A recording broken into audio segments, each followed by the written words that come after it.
The 31st of January, the deadline for your tax returns here in the UK.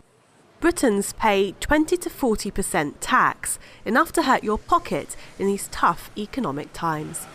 In recent months, big companies like Google and Starbucks have been slammed for not paying tax in the UK.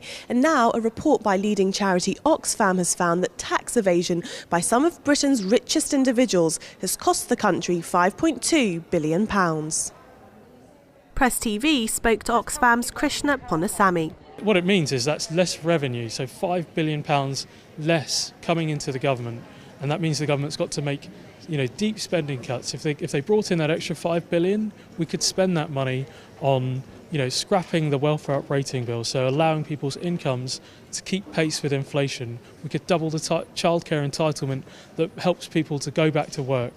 We could help people with their fuel bills. Fuel bills are going through the roof at the minute. They're rising well above inflation.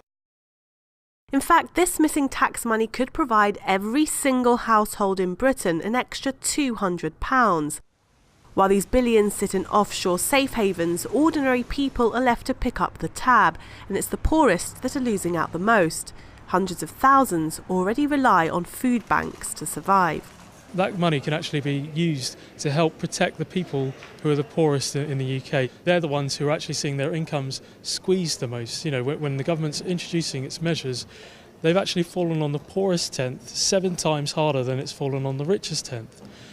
What this really means is people can't put food on their table.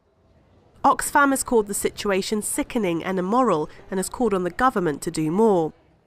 At the World Economic Forum last week, Prime Minister David Cameron said he will use this year's British presidency of the G8 to push for global action on tax evasion. These tax havens, actually, they operate in secrecy. So what it means is you can take your money, and you don't tell anyone, you don't tell the government. Now, what we want to see is that the government is actually a lot harder on these tax havens. We want them to open up, be a little more transparent about who's holding their money there, how much money they're making, and actually what tax is actually owed to the UK. The exact amount of tax being avoided is unknown, but it is in the billions, and the government is under increasing pressure to act.